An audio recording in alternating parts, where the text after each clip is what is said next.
Maayong adlaw sa tanan ug welcome sa laing episode sa Istambay. Karon kay special niya atong episode kay kauban nato atong mga guests gikan sa fields sa biology o sa medicine. So una ta magsugod kay ato silang ilailahon tagsa-tagsa.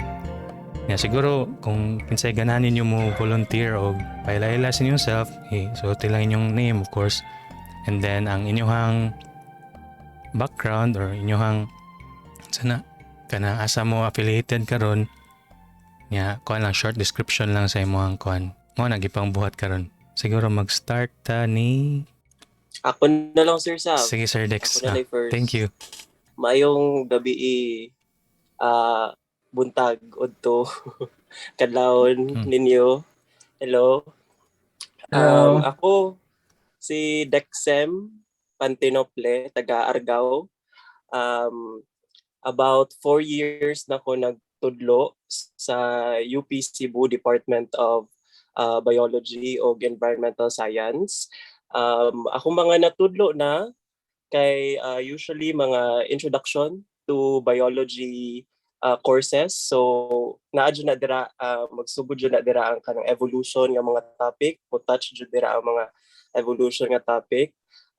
Nakatudlo sad ko og comparative anatomy of vertebrates nga naasad siya perspective sa evolution sad pod sa mga specifically sa vertebrates, o most especially ang bias no kay plants. So nakatudlo sad ko plants, morphoanatomy o diversity. So basically mauna siya ang career path kung bagay nga si Sir Xavier nga ako ang ganahan i-pursue in the future. Of course, ang career path nga akong i-pursue sa future is to be a professor in a university doing plant research.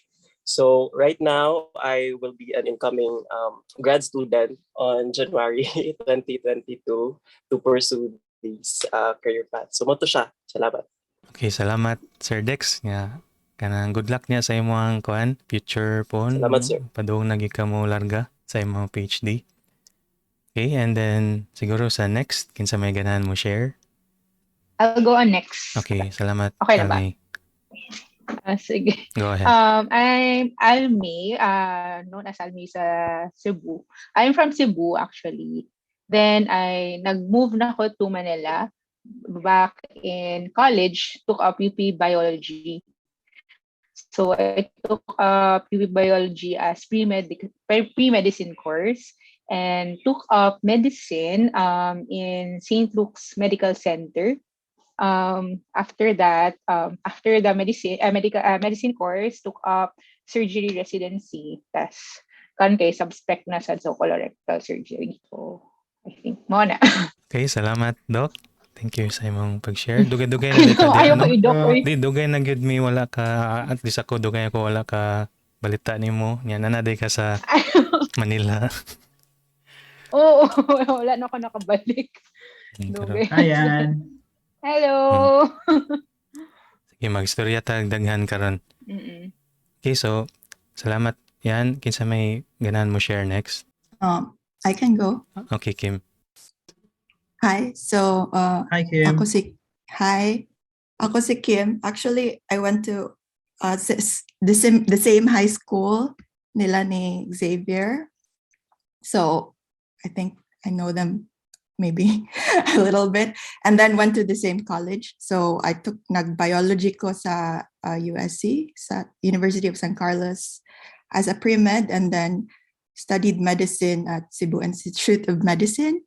And then after that, I went on to become, actually I shifted fields, nag-research na ko karon, basic research, and not practicing medicine at all. So I was a research technician for 2 years at Columbia University. I studied immunology, and now I'm in the middle of my PhD at NYU.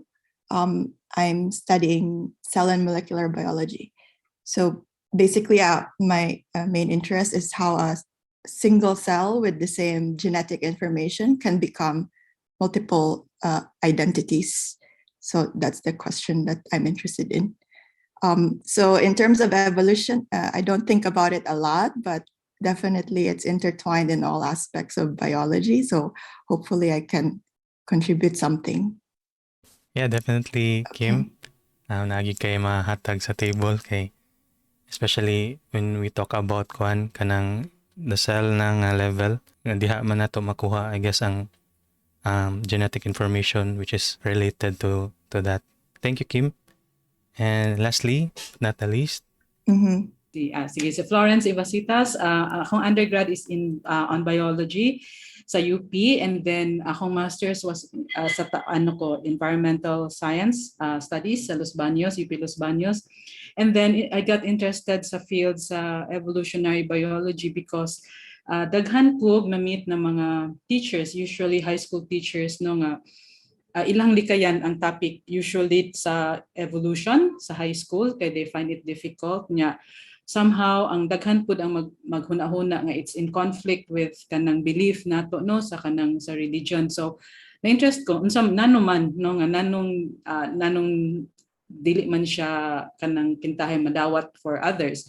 So I got interested in the field, so nag-PhD ko in sa kanang field sa evolutionary biology and ecology sa National Taiwan University. Pero akong specialization is dili on humans but on marine mammals, specifically mga dolphins. So ilahang life history ang akong gi-studyhan. So kana. So kung human evolution lang sa di na siya nako ang murag akong specialization, but definitely kay mo man amo ang field, so na siguro ko lang pud ma-share no on evolution. of course, Kanang salamat. marine mammals, ma'am. Apil Yes. ang badyaw na, ma'am. Wala pa na abot sa point, wa pa ta ka-evolve ang badyaw hangtod sa Badyaw. point nga mo. Di na- Mahimo na silang Nasa considered bi- marine mammals. Nasa Oo. biyan na Or murag discrimination. murag ambot lang mutation ba na itawag or evolution kanang palitan ang ilang color sa hair o magstay Natuloy ka gills. nayuban nga butang gills nga mabadyaw. Ang size sa ilang spleen daw lahi Oo, bitaw ka na sa din. mga badyaw. Ang spleen lang pero dili siguro ang gills. Wala. Kay murag ano na siya, retrogressive na siya nga evolution. Mubalik. Retrogressive ka So, na di man- mabalik. Oo, Ah. nya di man siya pwede mabalik. So Ah, pero ang color sa hair is I think bleaching siya partly with salt. so Sa kanang photo-bleaching kanang is sa sa sun. og sa salt og sun sa Mm. pigment sa hair. Oo. Pero dili pa I think na siya genetic na trait. No, kuan lang na siya, murag environmental pa lang siya nga effect. okay. Sa reaction to stimulus. Pwede sang maingon, no? So nindot na siya siguro nga springboard nga mag-discuss ta unsa man day ng kuan day. Unsa may description ng evolution? Unsa man ang evolution essentially? What is evolution?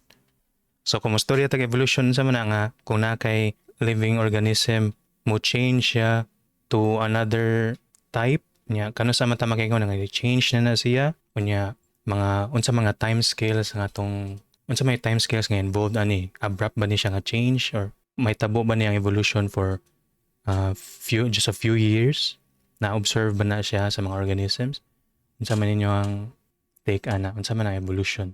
Pwede ko mo sige ako mo una. Sige Miss Lo. Panindigan ako ang major. Well, ang evolution is mayon ta daghan to make it siguro murag mas sayon nga sabton no.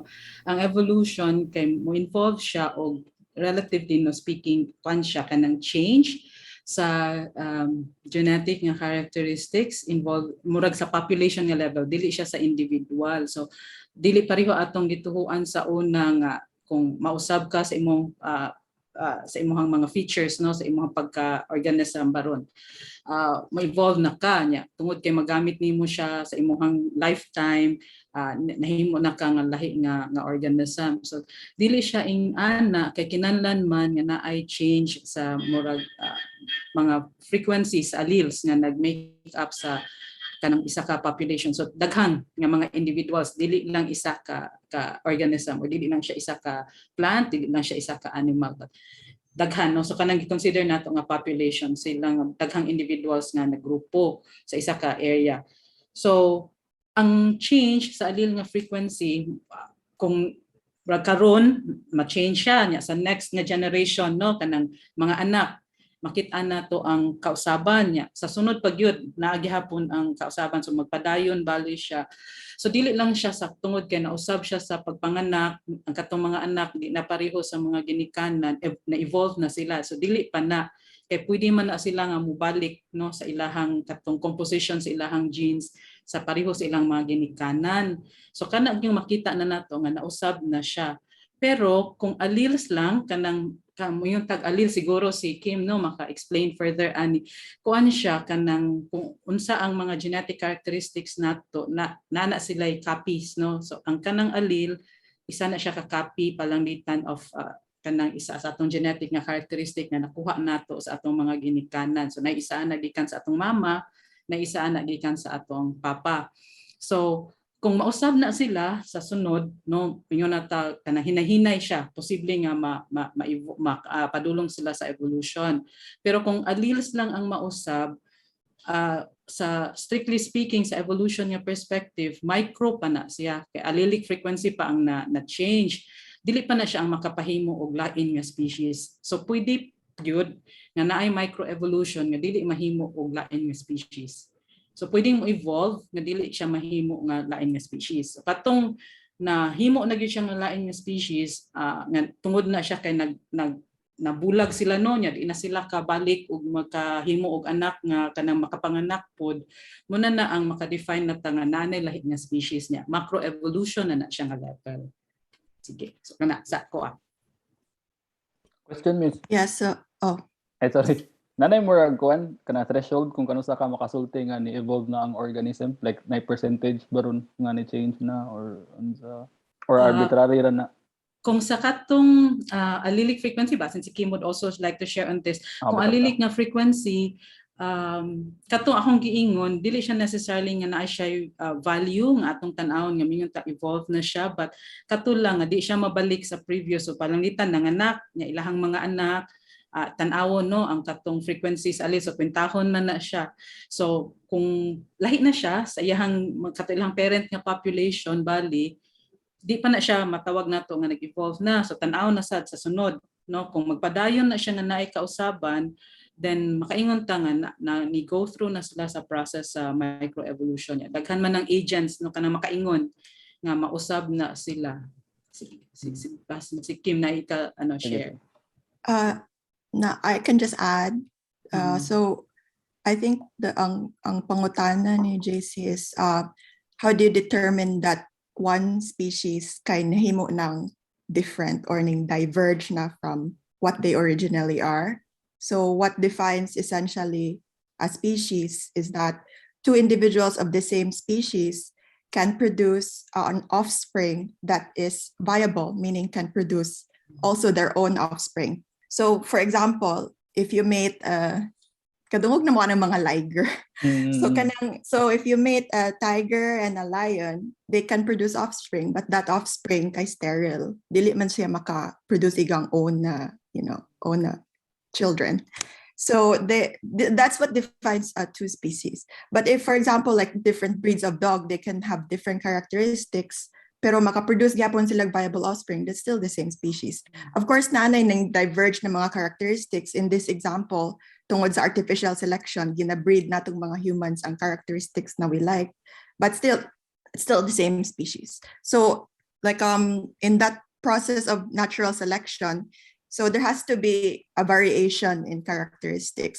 All biological organisms have variation characteristics, and these characteristics have to be heritable. Dapat mapass on nato sa atong children, and also this has to affect survival or reproduction. So kanang mga characteristics na kanang nag-promote og survival or increase in reproduction, moonay mo dominate sa future na population. And sometimes, for example, if one species and then must split siya into two, for example, geographically, like in the Pangaea, when the continents split, for example, one species could be geographically isolated, and then those two geographies have different environment. So mo select sila og different na characteristics. And at some point, the characteristics become so different enough that these two species that were once the same, they cannot mate anymore. So that's an example of evolution in a very, very long time scale, like in the millions of years. Yeah. Kim, kung moingon ka nga mo select, kinsa may nag-select na Kim ang kinsa may nag-determine na kinsa mo survive or kinsa mo propagate nga characteristics. So essentially, it's the environment. So what determines a characteristic, a favorable characteristic, is a characteristic that is able to thrive in the environment that you are in. So, like, I think a very popular example was during the Industrial Revolution in United Kingdom. So there were these moths, and as I said, naay variations of characteristics. So some moths were white, and some moths were black. So the white moths blended initially better with the trees that were kind of like grayish, white grayish, like the bark of the tree. So kanina population, it composed of 90, like majority of the moth population in the initially, and the black moths were like 2% or something like that. But after the Industrial Revolution, there was a lot of more soot. So ang mga trees, they adapt. This is just an example. They became like darker. So then the black moths had more camouflage, blend in sila better. So over time, they become the dominant population because the white moths were easily like makaon sila sa predator because they had lost this camouflage. So depending on what the environment is and which characteristic suits the environment, that's what drives the traits that are passed on or are retained in the population. Nice. That was a good example. Okay. Next na pangutana is unsay ka ng, would you say, relatively modern example of such mutations or such evolutions, for example? And that was already answered. So thank you. Oh, actually, even more common, and you can directly observe kanang, the drug-resistant bacteria. For example, somebody in the hospital has an infection and then takes a drug and then stops the drug. There are some mga organisms mga bacteria na mo remain. And kani mga bacteria, they most likely have a mutation or a trait na resistant siya sa drug. So this population will grow out. So even though initially ang imong infection kay drug prone, if you don't complete your antibiotics course, for example, si Yana makibaw siguro ani. So if di mo complete ang imong drug course, ang kaning mga bacteria na drug resistant mo thrive. So it will end up maglisod na hinuon ka og kuan treat. So this is a very common thing in hospitals actually. Like the evolution of drug resistant bacteria. Naku i-appeal Go, miss. Naay katimong question kaniya isang wala pa na address on unsa kadali ma-observe ba nato in our lifetime ang evolution sa isa ka population. Depende sa niya sa lifespan sa mga organisms. So katong mga organisms like sa kanang giingon ni Kim na mga bacteria, dali kay sila makatigom o kanang changes sa ilahang mga characteristics tungod kay mugbo man ang ilahang lifespan. So dali natong makita nga nausab na sila. Pero katong mga organisms nga dagko, dugay ang ilahang tag-as kay ilahang mga kinabuhi bali lalang lifespan, ang dugay sa nato makitaan or maybe in our lifetime di pa nato makitaan ang katong mga speciation o katong paghimo na og laing species out of this na mga organism. So depende siya sa unsa ka mubo o kataas ang kinabuhi sa mga organisms and relative po na sa unsaan nila kapaspas maka-produce og mga offspring. Ito. Siguro mag-summarize lang ko, sir, og nako i-add. Sige, Sir Dex. So very technical definition lang sa evolution no nga most sad akong gina-share sa akong students is basically katong giingon ni Miss Flo and Miss Kim is basically the change in the genetic content, so that either allelic frequency or genotypic frequency of the population over time. So natay gi-mention nga mga frequency, kani silang mga frequency. So basically, mao ni sila ang proportion sa kani nga traits in the population. No? So kung mas daghan ni siya nga traits, or asay mas gamay nga traits, or asay mas magkadaghan nga traits from generation to generation. So ang theory of evolution basically is that ang individuals nga naka-inherit sa trait nga which is more suitable to that specific environment are most likely to survive and most likely to reproduce to create a new offspring. So over time, more and more generations will accumulate this kanang more suitable nga mga traits to the point nga mo ni siya ang muli to evolution. And the mechanism for that is kung asa niya pilion ang more suitable nga trait or not is from natural selection. It's the mechanism. It's one of the mechanisms of evolution. So from the term nature, so ang nature, mo select kung unsa ni siya nga mga suitable or favorable nga traits. And also ang study of evolution is very very dependent no sa amount of primarily on the fossil record. So naay some John nga very clear ang idea sa evolutionary history of this specific organism, which is ang example is ang human evolution is very well recorded because daghan kay nakita nga fossil record also. And of course because mas more ang funding sa human research, human evolution research kaysa sa plants and other organisms. So mo na siya. Mo na kamad. So also besides kanang natural selection no na ang environment nag-choose kung kinsa ang organism. So we as humans have famously been doing artificial selection. So we are choosing traits, for example, of course in dogs and also in plants. So the main species, the main variation of corn na ginakaon sa most of the world is actually bred from many generations that they bred it to make it bigger, more disease resistant. So besides natural selection, we can also actually do it with our own hands. So mag-add lang ko sir. So kanang mag-ingon nga they want organic and they want to eat organic and not artificial vegetables or fruits. Basically, most of the fruits and vegetables that we eat today are not organic and are not Mga original GMOs na sila. because it's a product of years of artificial selection.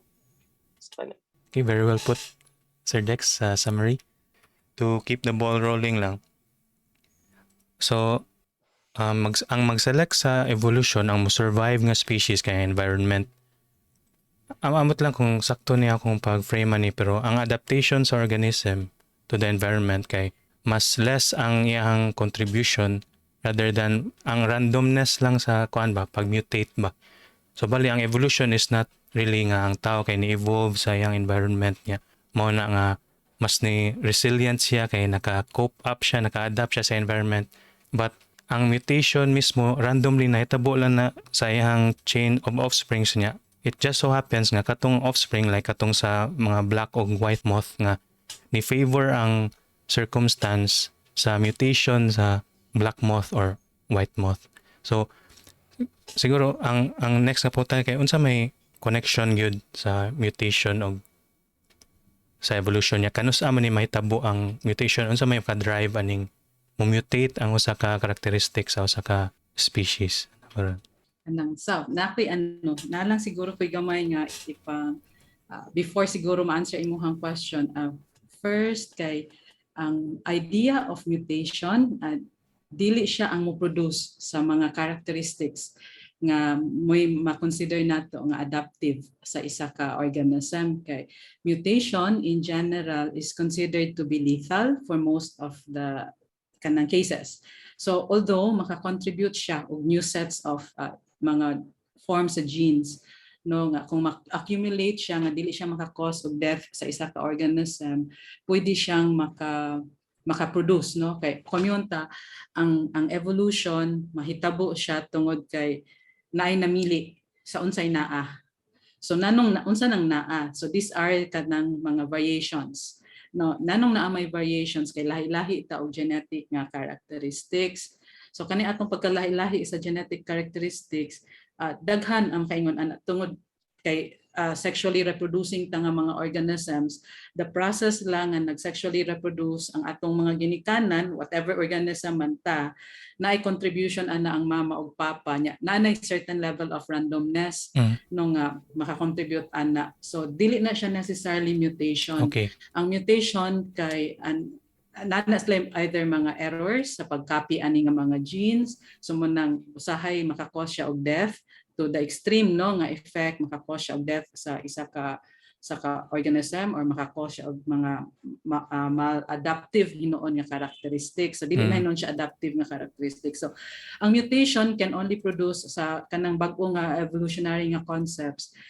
Dili Darwinian lang, dili katong kang Darwin lang nga pure nga evolution.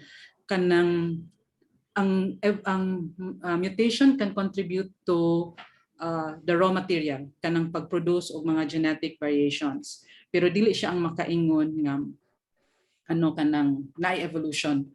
Ang process nga namili from gihimo sa partly sa mutation kay ang mugyapon to ang selection. So sa giingon ni Kim, natural selection, sa ingon na pwedeng artificial selection sa as what Dexem also pointed out.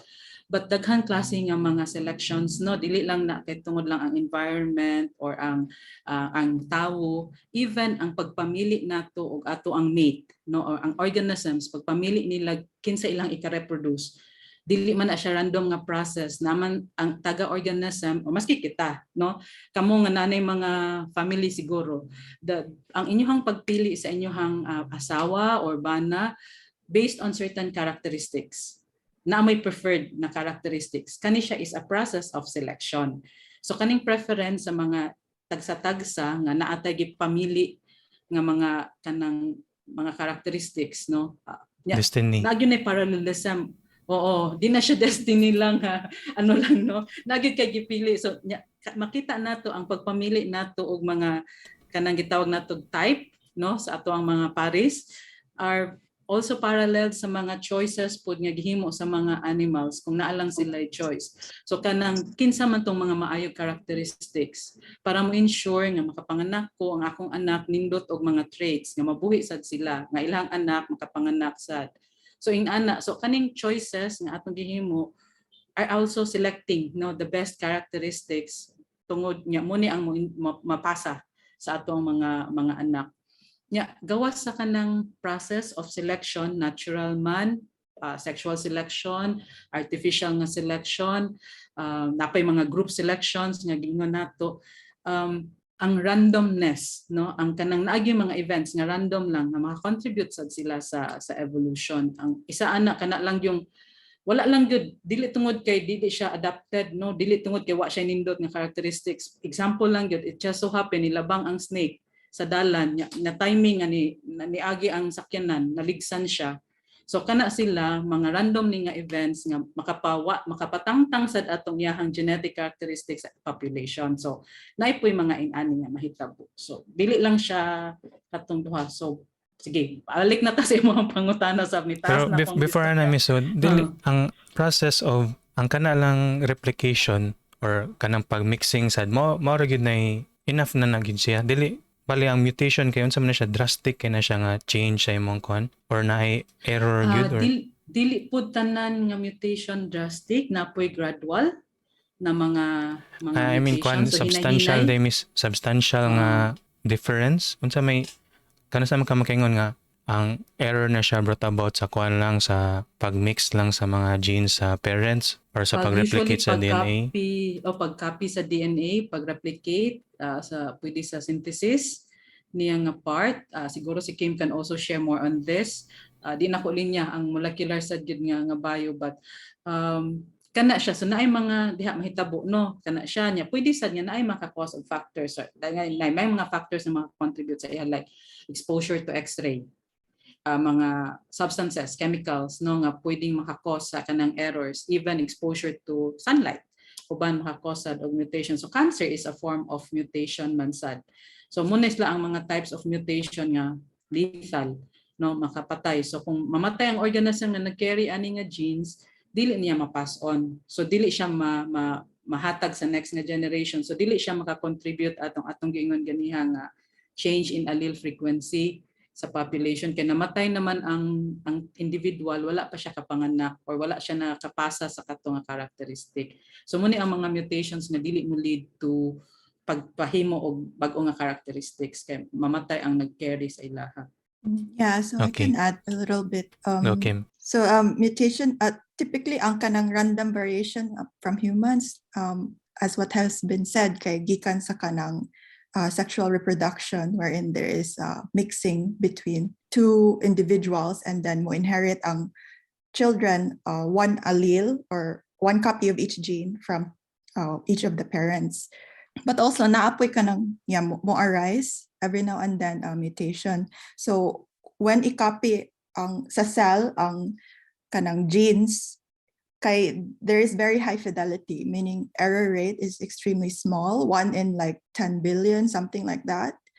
But nonetheless, copying errors do arise, but typically they don't cause any meaningful change in an organism. But when they do, if they are harmful, dili siya ma-pass on, so dili siya ma-selected for.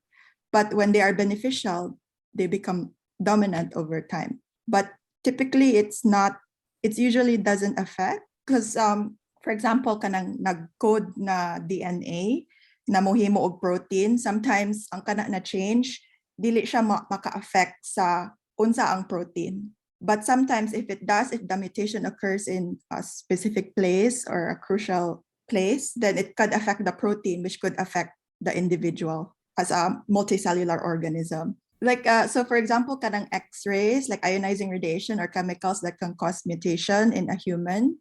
So these things, for example, could lead to cancer, but it may not necessarily be heritable. So one very important characteristics para ang trait maka-influence how organisms evolve, it has to be passed on. This is an important distinction as well. All right. Thanks, Kim. Miss Flo, unsa pay mapuno sa atong panel kung napa may lain nga thoughts Nice, about kay ito? not okay questions about how Go, Dex. evolution affects how we behave in society or choosing a partner. But turns out na answer na siya. Thank you for that. Go, Dex. I have another question, and it is based on my observation here in Europe, for example. Most Europeans, especially Western Europeans, are tolerant to lactose. In opposites, Asians, or specifically Filipinos, most of us are intolerant. Is this due to necessity, due to most of their products here are, especially food, are dairy based, like yogurt, butter, Cheese. cheese, for example. Bisaya So- lang, Holmes. Unsa may nakakuha na, sorry. Unsa may nakakuha na or is it some sort of evolution kay tungod unsa man kanang tungod sa survivability lang nila, or is it due to resources? Si Doc Almi Well, or Go, Kim. Wala pa si oh Doc. no, I was just gonna say I don't know a lot about the lactose intolerance, but I believe so.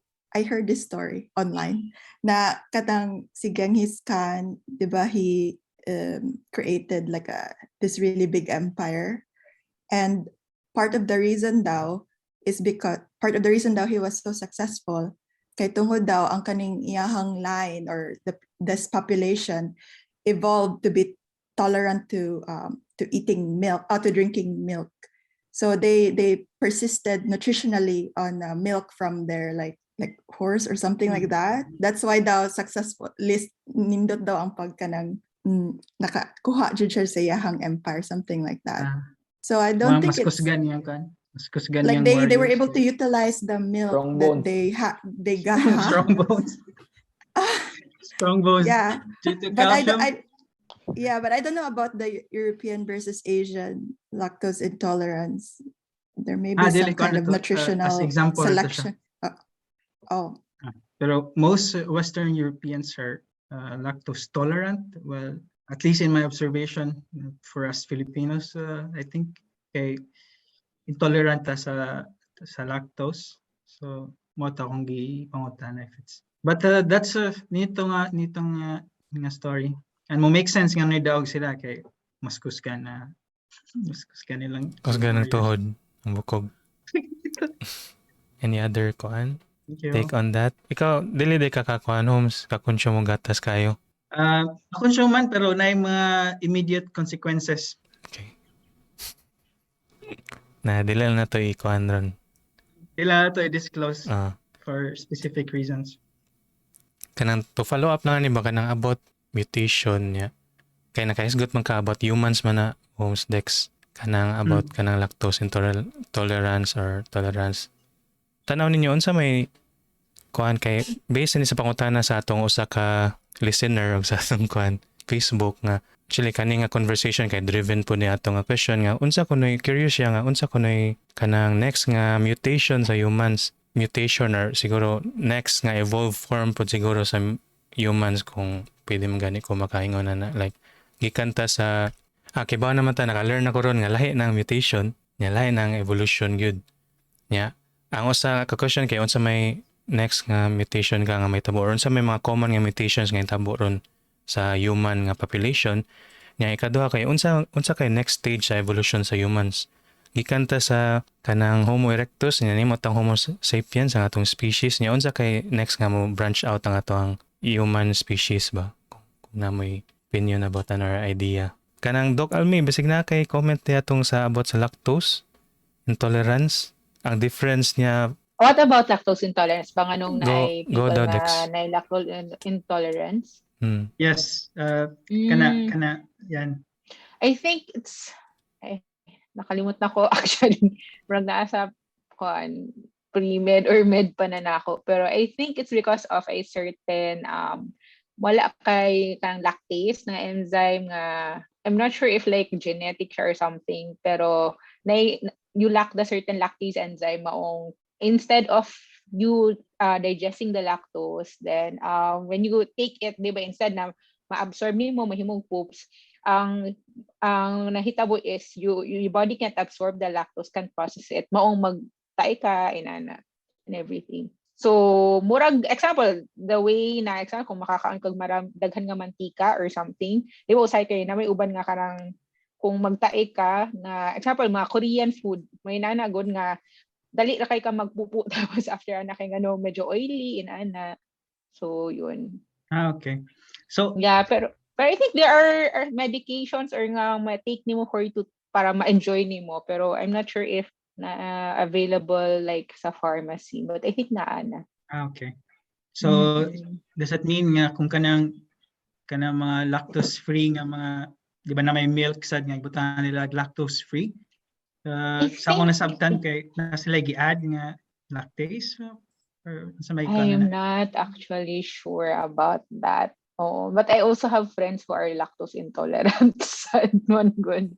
Yeah, so parang like minimal amount lang, di ba? Then after that, wala na. You can't take like a certain amount na daghan kay it's really bad for your tummy.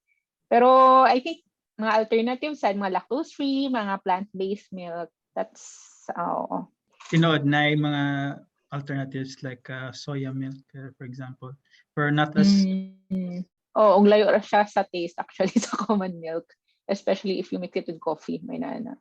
Salamat sa pag-clarify to, Doc. So, siguro kato, unsa may next ka nga kuan mutation sa humans. Unsay common kay nga mga pangitabo nga dili kay na to talk about pero naa na siya especially sa kuan siguro makita na kasagaran sa hospital siguro nga scenario kay mo deal sila permi og kanang humans ang unsaon pag-treat unsa may next ka nga mutation og next pod nga evolution nga path sa humans kaha. For me like sa hospital I think in general example yung COVID example for we can't say talaga if it's lab-based or may mutation from the bat or anything. So I think that could be a good example.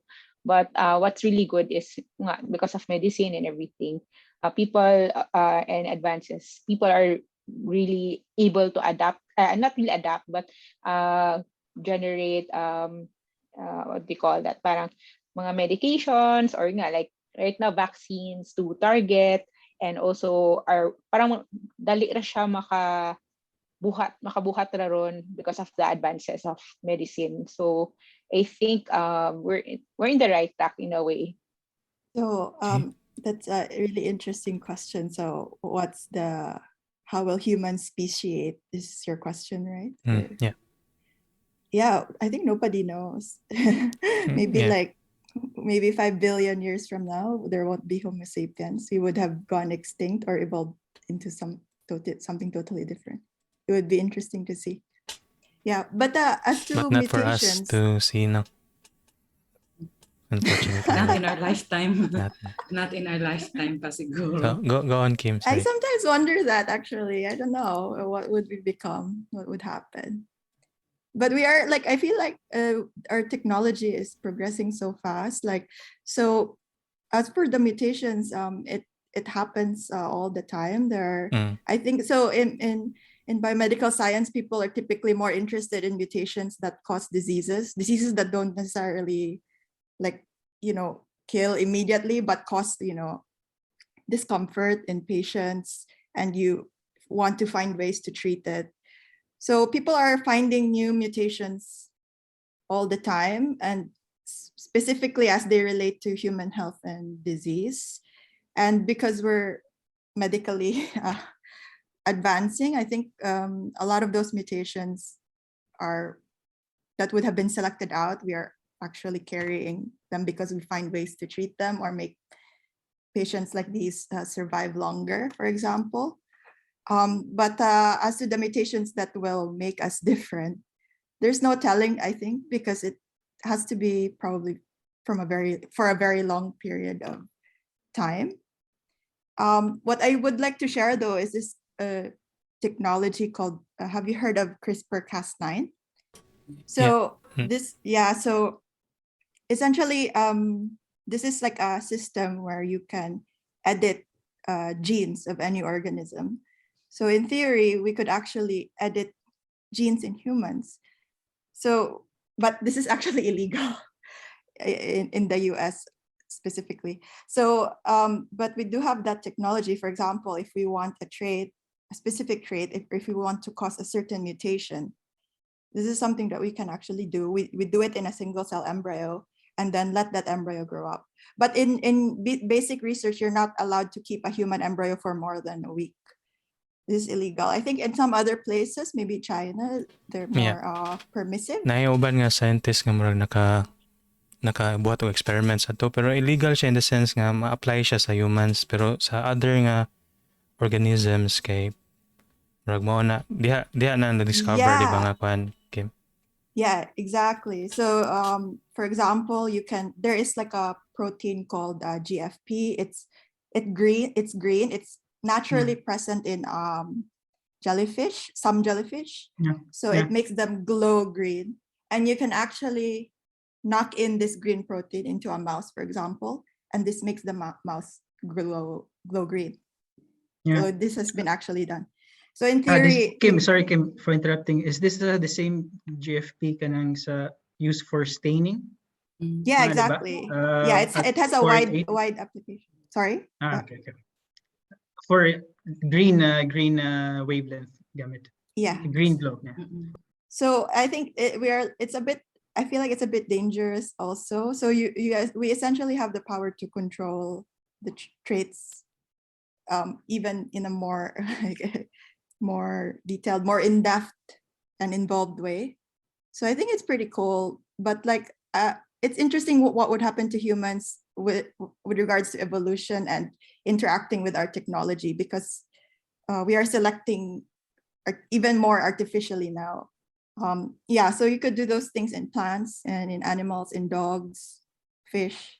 Same na siya atong kuan, katong sa fly na ilang say tawag ni. Wa kay ba sa term. Basta ilang gi-modify nya ang legs sa fly natubuan og ice. I think. Oh, I have not heard of that one. Um, Oh. I've heard they do that a lot sa developmental biology ng mga experiments actually. So one possible experiment nganong gibuhat na nila, I think, is sa axis or positioning sa mga organs in an organism's body. So they can actually add or deduct chemical or signaling molecules to specific areas of an organism, and then to see asa siya mo appear or asa siya mawala. So I think that one experiment is related sa DevBio. Again, daghan siya og application, very broad ang application sa. So, So mo possible na na rank. magpa-add ko kuan third eye dire. Sa Pwede, gamot. sir, pwede. They do that a lot sa DevBio. Pero sa mga model organisms lang. Illegal pa na sa humans, bro. Murag, dili Not na really ikaw. illegal pero well regulated. At least ako ni bawan diri sa EU kay daghan mo process nga gian, signan nga papers kung involved o kanang especially human embryo, for example, kitong dimension ni Kim. Well regulated na siya dire. Well, in a way pwede pero Di. kuti kayo ba? Pero depende. Kuti kayo nga understandable of course kay your yung subject kay humans naman ba, so yeah, so So some traits, for example, like a whole another eye is very complex. It's not as simple as knocking in one gene. So in theory, it's probably not, we probably don't even know how to do it, but like very, very simple characteristics probably is within the reach. Like for example, like a hormone, for example, you can edit a hormone, which could affect your whole body, of course. But like something related to developmental, as giingon Or lactose, before, it may be more intolerance. complicated. Pero dili na pud pwede ta magpa-develop og no kay ano naman develop naman ta nga mga organisms ay kanang tiguang naman ta kumbaga no.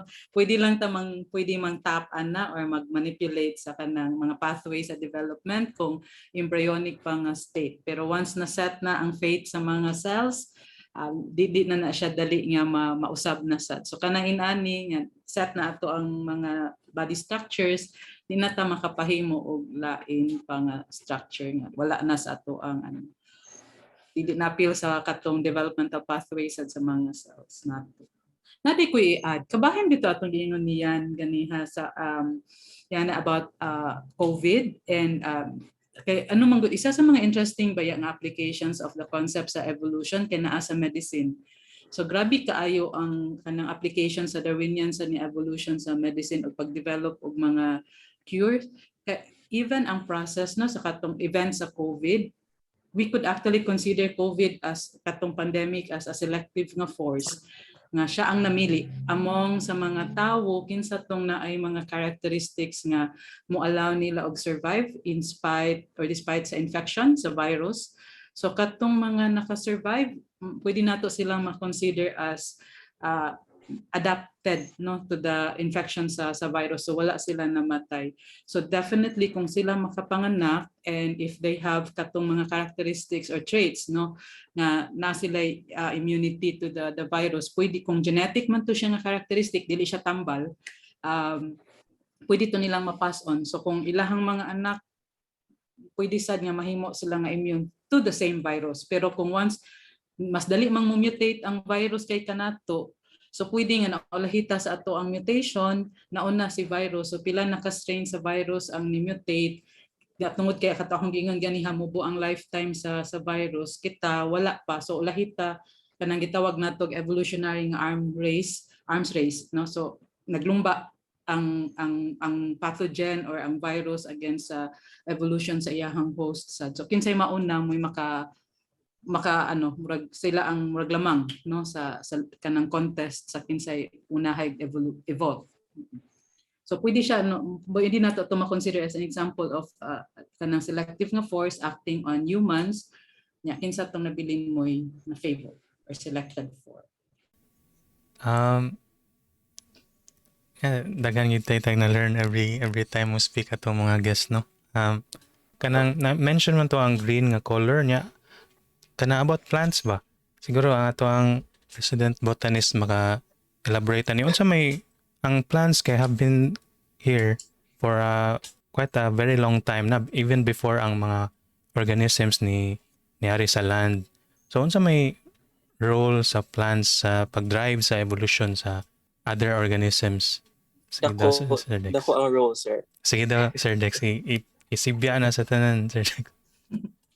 Unsa may role, main role nila? So yeah, basically highlight lang nako ang pag-boom sa plants, no, which is the Carboniferous period.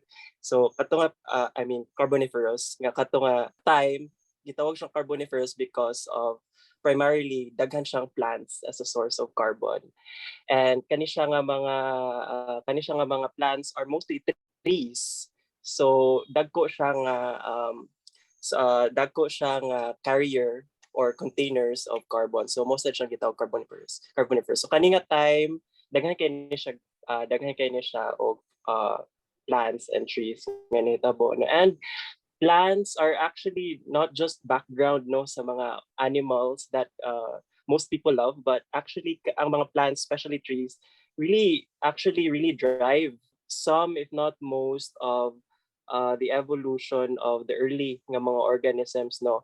One contribution sa mga plants is it changes the landscape sa environment. And when you change the landscape of the environment, it also affects the adaptation of the animals around it. So basically, the very big trees have roots and many leaves.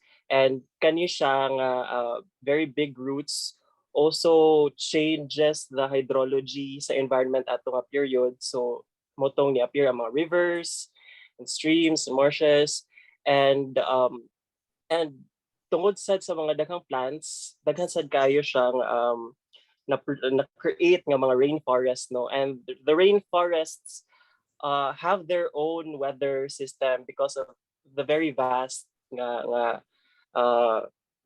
system, no. So they change the hydrology of the environment, and they also created their own weather system. So very high precipitation and all.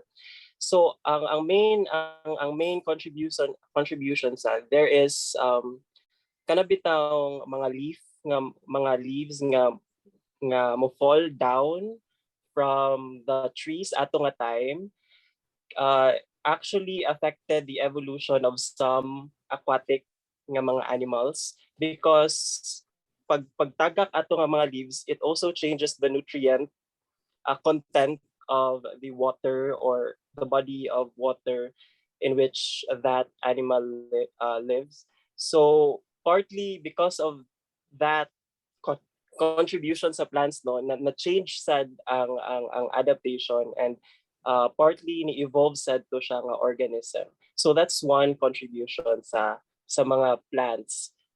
They changed the landscape. They contributed to the evolution of most and other nga mga organisms, such as animals, evolution of animals.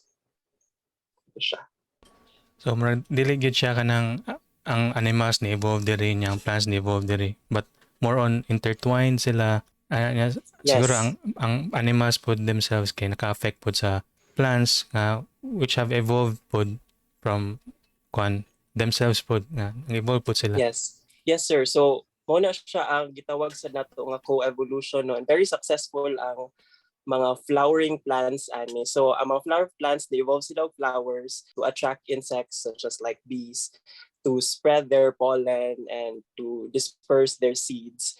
And also some of the insects also evolve characteristics that are beneficial sa pag-carry nila. For example, ang mga bees and insects have carrying devices or that na change ilang anatomy to better gather the pollens or to better disperse the seeds. Mm. So na siya in anang relationship sa Okay. I think na hatagan mo justice ang mga plants, Sir Dix. Sa imong let's go sulti. plants. Let's go plants.